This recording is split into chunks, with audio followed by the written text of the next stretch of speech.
There's some really great mountains in Greece that have amazing ski resorts. We have winter.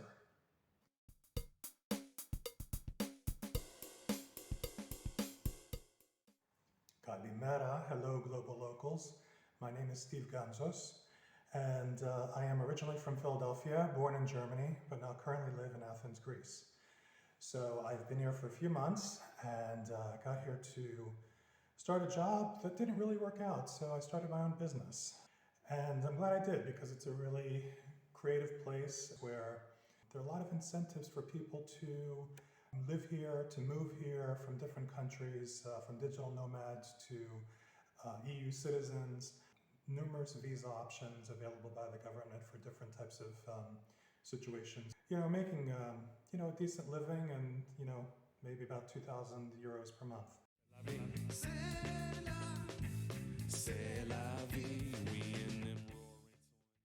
So as I said, I'm originally from Philadelphia. I lived there all my life. I'm in my 50s. And I also lived in Miami for 12 years, so that was a really nice experience. But Philadelphia was always home. And I am Greek.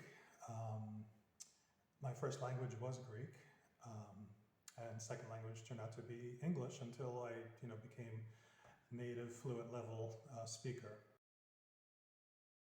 No, I'm not planning to. I've wanted to be here in Europe for many, many years, and now I'm making Greece my home. So, I'm not planning to go back to the States, but I'm still a citizen. So if there was a real need for it, then there's the possibility. I would say it's very cheap compared to other European capitals and other places around Europe. I'm currently paying $400 a month. I have a lot of space with a view and a lot of light. It's basically whatever your budget is, you can find something. I would expect that less than $350 per month might need to find a housemate. But it's not impossible to find a studio or a small one-bedroom for that price. There's a lot of demand for it these days with a lot of people coming in from different countries. Well, that depends on a person's skill sets, whether they have a college degree or a master's degree. I would say roughly 1,000 euro per month, and you get paid based on 14 months. So you're looking at about 14,000 per year, which is not unheard of, minus taxes. If you have, skills to bring to the table, you could be anywhere between 1,200 and 1,500 or so. Skills could be language skills, they could be experience, they could be sales skills, it could be any number of different things depending on the job situation. Those who have higher level degrees, whether it's engineering or computer science or as a doctor, those professions might be looking at 3,000 plus per month. But I'm not in that category, so I don't know for sure. Take some classes in Greek. There are a lot of really good schools here. You can go to small group classes, you can do one-on-one. Do try to learn the language, it's going to get you a long way. A lot of the younger generation does speak English, so you wouldn't have too much of a problem communicating. But when you're dealing with higher level stuff, and especially with government and banking, not everyone speaks English, and it's all depending on a person's education level. Try to make friends also as much as possible. Relocating somewhere can get quite lonely. I was fortunate enough to have family here and also had made some friends over the years, so it wasn't a difficult transition for me to move here. But there are a lot of different expat organizations, both online and in person, that you can join, so give it a try. I would say if you're looking for a new home, try to go with someone who speaks Greek. It's usually going to be the best route to go for those individuals who don't speak any Greek. If you're going shopping, you can find quite a few people who might be able to help you, let's say in line at the checkout, or if you're looking to buy something at a store. A lot of people do speak a little bit of English, so you'll be able to get by. And things are pretty well marked, supermarket stuff and department stores, you'll find things pretty well marked and also in English. Surprisingly, over the years that I've been coming here, I've been seeing a lot more signs in English, which I never ever expected in my life to see that. And I've been coming here for over 30 years. Years ago in the 80s, you didn't find any signs in English at all, so it was a complete culture shock. Nowadays, especially in the big cities, you find a lot of signage in English. Generally in professional situations like doctors, you'll find numerous doctors who speak some English, or at least understand the English if they can't find the words to communicate. I found attorneys and accountants to speak English to some level. It all depends on if those individuals have lived in other countries, and that's usually where you find the better speakers, if you will, of English. You'd be surprised, in some communities you have a lot more English speaking than others. If you go into a bakery, you probably will not find someone who speaks English. But then you might be surprised, you just never know. Generally speaking though, in the historic district of Athens and most of the historic sites, most people do speak a pretty decent amount of English. Don't be afraid to come here. There's, English is spoken by a lot of people here, and it's common to ask for help.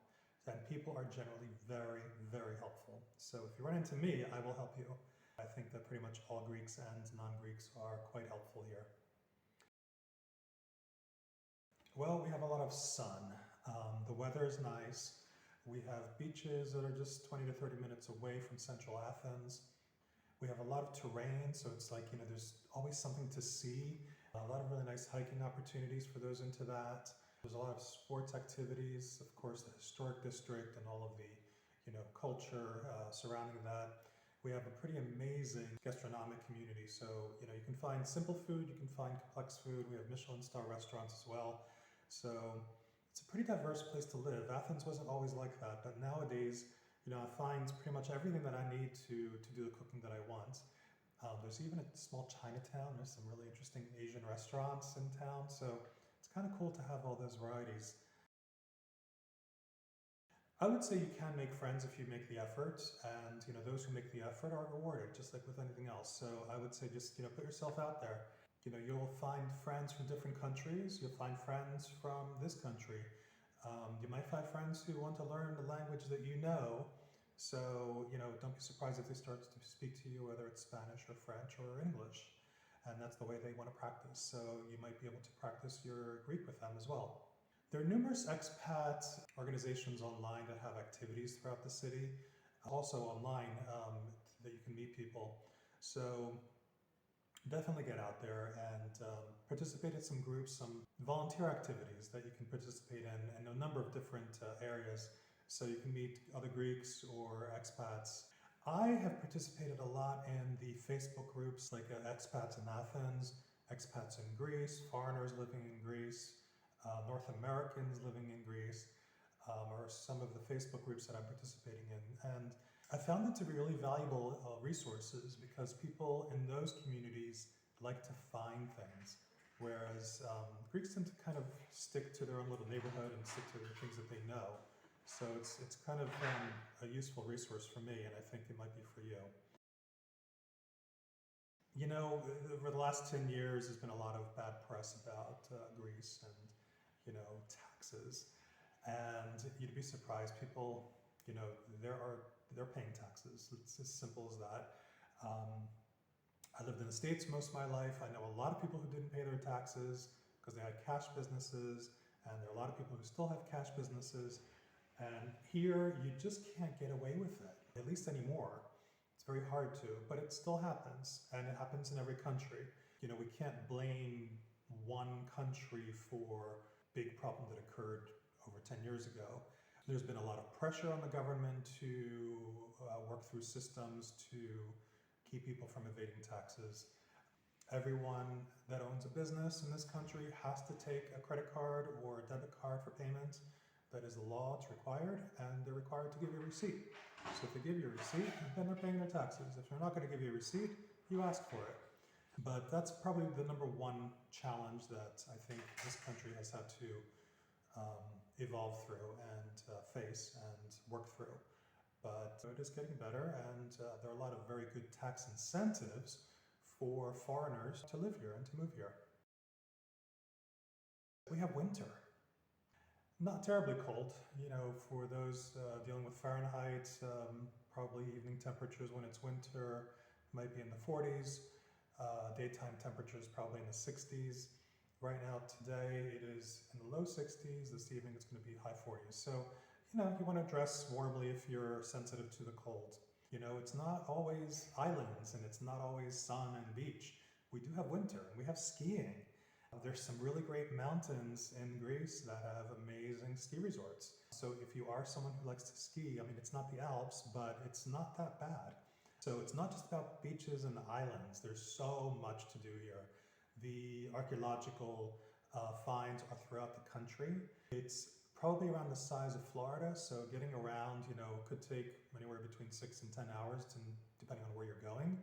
But the highway system that have been built throughout the years have made life a lot easier to get around by car. And there's also a very good bus system. There's a train that goes from Athens to Thessaloniki. But basically, Greece is a year-round country, and those who are in the know and the Greeks who live here know that you can actually enjoy a nice holiday in different parts of the country without going to a beach. So do come and visit, even if it's January, because the weather's not bad. It's probably warmer than where you're from. Certainly, the northern European countries and northern states in the United States and Canada. So do come out and experience it, because you'd be pleasantly surprised. I would say for a lot of people, the culture shock is going to be the language, because we do have a different alphabet. It's not vastly different. We do have different words, but a lot of the words that are used in English are actually Greek, and it's surprising me every day the things that I'm learning that I didn't know were just anglicized Greek words. Others might find it difficult to deal with finding a home, perhaps, because the real estate industry is quite challenging here. It could be trying to get things done efficiently, because some of the systems are not in place yet to do things online. So, but there's been a lot of change in that. So your banking can be done online. A lot of services can be done online. There's an entire government system that instead of you having to go to different offices to get something accomplished, you can actually just go into the system and you can translate it into English and work through it, which I did recently with my accountant to set up a couple things for my business. I had no clue what I was doing. He spoke to me on the phone for 5 minutes. We walked through it. I was done in 5 minutes, whereas something like that could have taken hours just a few years ago. So in a sense, that was a culture shock for me, because I wasn't expecting those efficiencies to be taking place in this country. But, it's moving along. It's moving along quickly. So I don't think you're going to find too many culture shocks when you get here. There's some great shopping all around town. We have outlet malls. We have designer clothing stores. We have really nice food. We have, a gastronomic culture here that's growing. The other thing that most people do is they don't go up the mountains around Athens, which are pretty spectacular, and the views are amazing. Get out of the tourist zone. Go into some of the neighborhoods that, might be really charming, like Kypseli or Exarchia, or go south to the south coast towns of Glyfada or Vula. We have some really fantastic beaches along the coast.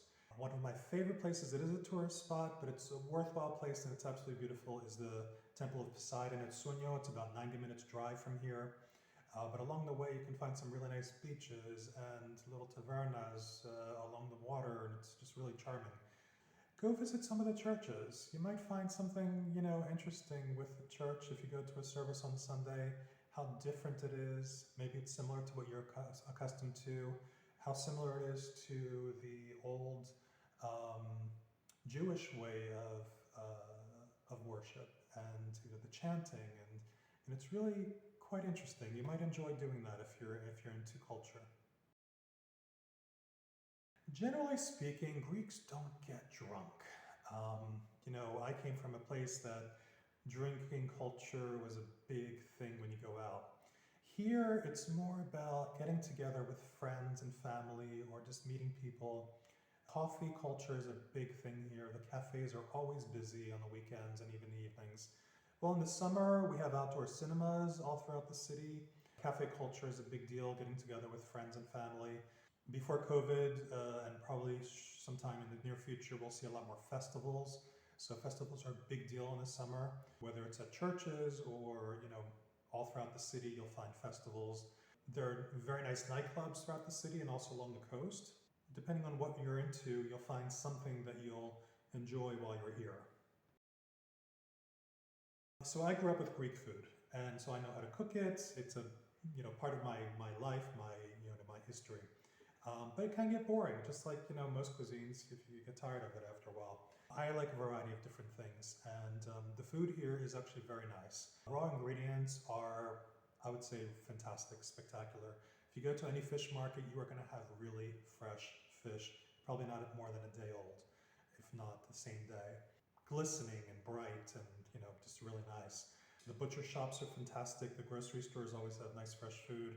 We have a variety of regional cuisines and regional ingredients that you should try out. So definitely go to a supermarket and experience some of the supermarkets and buy stuff and just, have a tasting.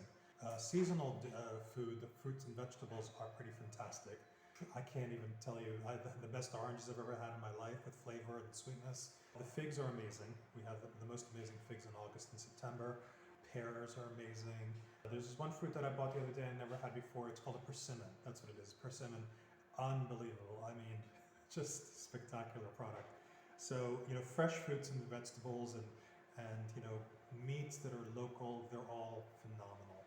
So those types of products transfer into the recipes that we have and the creativity that goes into the cuisine and to the restaurants. Do it. Don't hold back. Just do it. People are afraid of the language. People are concerned about getting around, but I think you'll be okay. I think people find it easier to transition here than probably even in Germany. So just make it happen. Find the resources. Learn some Greek. You can find some nice apps to work with on the phone. There are numerous online classes. So many different teachers. The cost of a class can be anywhere between 10 and 20 euro. So that's really inexpensive by comparison to other parts of the world for language classes. And be sure that you can actually live here. Make sure you get the visa for your right to live here before you come here. You're not going to be able to get what you need while you're here. You have to do it in advance through the consulate. So, make sure you get that visa out of the way first. Athens is a big city, and it's a city that kind of grew without very good urban planning. So because of that, you have to be careful where you're walking, because you might hurt yourself. It's a real thing. While you're looking at really cool stuff, if you're going to look at something, stop. Don't walk backwards. Stop if you're going to look at something. Don't veer your attention away from what's in front of you, because you could potentially sprain your ankle. It's just a reality. You have to be careful. There's some places that have very wide sidewalks, and there's some places that have very narrow sidewalks. And sometimes it's actually safer to walk in the street, just being mindful of, what's happening in front of you and around you. That's pretty much it as far as safety is concerned. Athens is a very safe place overall. You take precautions like any other big city. So, you just do that. So I hope all of this was very helpful. If you do want to try to reach me, you can reach me through my website, which is GreekPropertyFinders.com, and I'll be happy to assist you in any way I can. Have a great day. Thank you for watching, and do join us in Greece. Enjoy yourself. We in them roaring 20s. Must be them roaring 20s. Say la vie. Yes, indeed.